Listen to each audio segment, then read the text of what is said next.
them from Dr. Abdullah Bukhari, and he's the one who is the primary physician to present those topics. Lakin, inshallah, I will try my best to make it as simple as I can. So let us go for the skin and soft tissue infections. It's variable presentations with etiologies. We can see it جهة كثيرة منها it's seen by dermatology people, and some part of it from medical point of view we can see it. Okay, it's very common.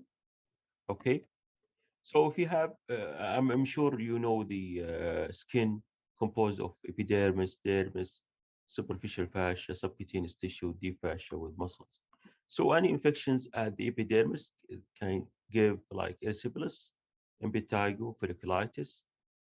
Any infections deeper to the dermis can cause what we call furunculosis or campinuncles. If it's deeper infections, it can cause like cellulitis. If it's deeper to the subcutaneous tissue, then one of the worst thing and a nightmare to all physicians, which is necrotizing fasciitis. Okay. The majority of soft tissue and skin infections, skin and soft tissue infections is caused by bacteria. The most common pathogen is usually Staph aureus. Then we have Streptococcus pyogenes. Then we can see it can be polymicrobial also, with both aerobic and anaerobic organisms. What are the risk factors for the skin and soft tissue infections? For age point of view, children or even older adults, alcoholic patients, splenic patients, patients with comorbidities, patients who are in dialysis, healthcare professional, patients who have any bites, immunocompromised patients, long-term facilities patients, uh, military personnel, patients who are in prison, patients who are obese, malnutrition, and so on. So this multiple the risk factor. If you have any risk factors for that, then you have a higher risk of developing skin and soft tissue infections. How do you classify it? Again, we call purulent infections and non-purulent infections. As I mentioned, if it's involving the epidermis, it can cause erysipelas. If it's involving the deeper tissue, it might cause cellulitis.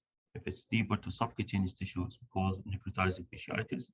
But if it's in in the dermis or epidermis, then can cause carbuncles. Okay. Pediatrics اتوقع شفتوها هذه very common site we see in pediatrics in impetigo. It's usually infection of epidermal layer. It's usually caused by group A streptococcus. The classical usually papules, then cause physicals characterized by erythema, then fluid-filled regions, we call it honey-colored appearance. هذه شفتوها في pediatrics صح ولا لا؟ ولا ما شفتوها يا شباب؟ ولا شفناها دكتور. Okay. The treatment is usually clinical, and usually we treat it with topical therapy. Okay. If it's if it's severe, we usually give oral medications. Cellulitis or erysipelas. So, infections at the epidermis usually cause erysipelas or impetigo folliculitis.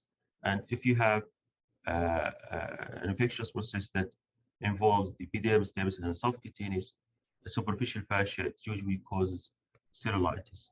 The erysipelas usually involve the upper dermis and superficial epidermis. Cellulitis is usually deeper. Okay. And the most common cause really is beta hemolytic streptococci, and then Staph aureus. So Staph aureus. Okay. So we have, as I've mentioned, it depends really what are the risk factors. Then you are vulnerable to which infections. If you have human bites, you are vulnerable to what we call Trichinella. If you are exposed to water, Romanus hydrophilia, okay, drug abusers, staph aureus, okay, and other gram-negative roads. If you are the young children with hemophilus influenza, so it really depends where what is the risk factor. The clinical manifestations can present with erythema, swelling, pain in the affected area. Erysipelas usually it's raised above the level of surrounding tissue. Okay, while in the cellulitis, usually it's not raised. Okay, and usually it has a regular line of demarcation. Okay, so erysipelas عادة there is really a clear line of demarcation metaslide form. Okay, usually it's raised above the level of the surrounding tissue. Like in cellulitis is usually is not raised. Okay, and the demarcation is irregular. هذه you can differentiate between erysipelas and cellulitis. The treatment عادة for outpatient usually oral antibiotics, penicillins, or you can use clindamycin or cephalexin, okay, or cloxacillins. Okay, if severe form, you start with usually first generation cephalosporins, or even you can start with vancomycin. Okay. folliculitis اتوقع كلكم ما في احد ما حصل له folliculitis. Okay, the superficial infection of hair follicles is usually caused by staph aureus.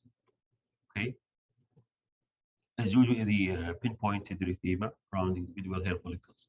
Okay, you might see some multipurulence around it also. Okay, اتوقع ما في احد منكم ما حصل له ها ولا لا؟ ما في احد ما حصل له ها؟ كلني يفقع ها؟ Okay, it's usually self-limiting. The treatment is usually not treated. War compressors or topical antibiotics considered very curative. Okay, عادة work with war compressors or topical antibiotics.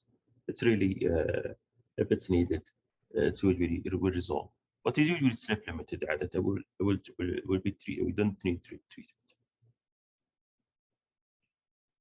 Furuncles and carbuncles هذه عادة seen by dermatologists دائما كثير يشوفونها او البويلز وعادة التريتمنت حقتها احنا الجماعة كثير نسويها اضغط وها يا شباب يفقعها كذا سريع.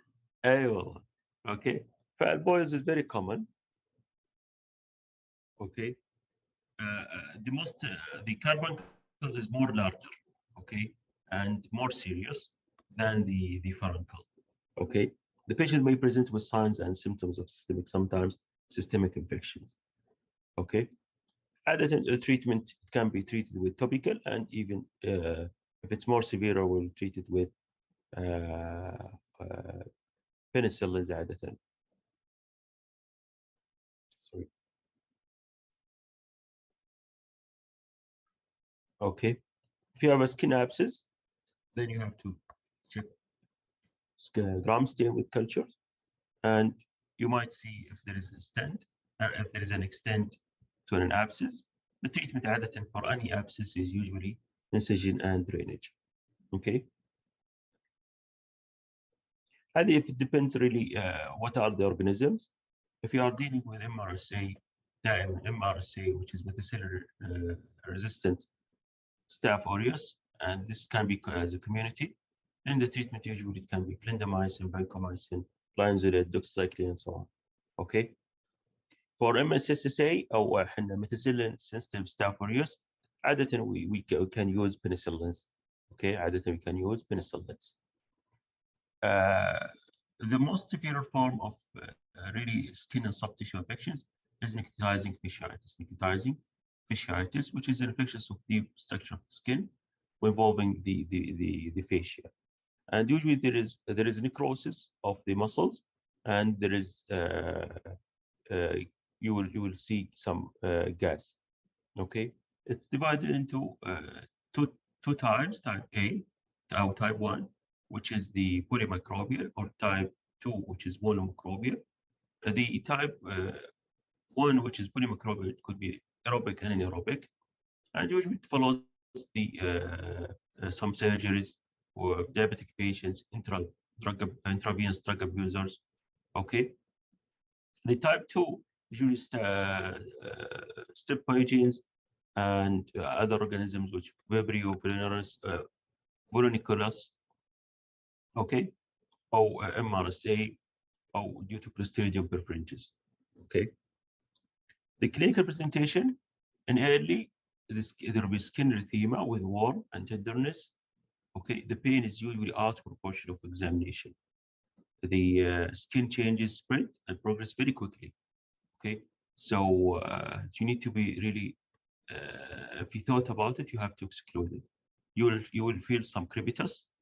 Okay, and the patient may demonstrate open signs or symptoms of systemic infections. Okay, you need to be very careful صراحة. One of this is the nightmare for any physician صراحة. Okay, this is the another type of we call it Fournier gangrene. Okay, so the treatment for necrotizing fasciitis is usually the diagnosis is usually surgical. You have to call our colleague surgical people, and usually they go for removal of the dead tissue with good coverage of antibiotics, and usually the mortality, unfortunately, is very high. Mortality is very high, very high, very high, especially if you have we have what we call Renick score, and this is for scoring purposes. Indicates what are the what what is this, what are the patient is going to suffer from. Okay, and I'm sure لو واحد شافها صراحة he will never forget it. أنا في حياتي ما شفت الثنتين إلى الآن, which is one of the worst really scenarios ever see it, and the mortality is very high with necrotizing fasciitis.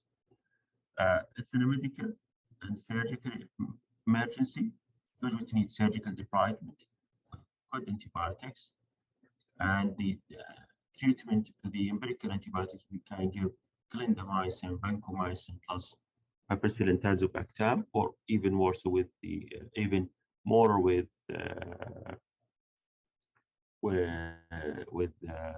استغفر الله بحاول اتكرر الانتيبيوتكس carbapenems. Okay, so the one of the treatment modalities we can give also.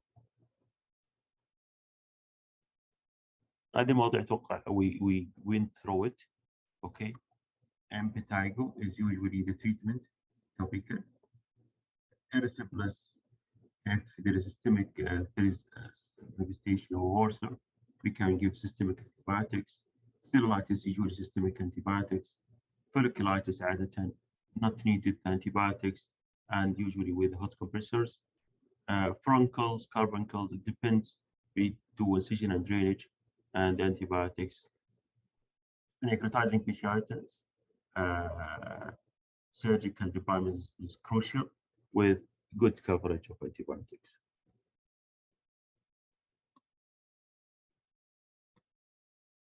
Any questions, شباب؟ كثرنا عليك، باقي واحدة بس. كمل ولا طفشت يا شباب؟ ترى الموضوع هذا قصير الحين ماني مطول فيه. اوكي لانه اتوقع انكم اخذتوه بعد. approach patient with fever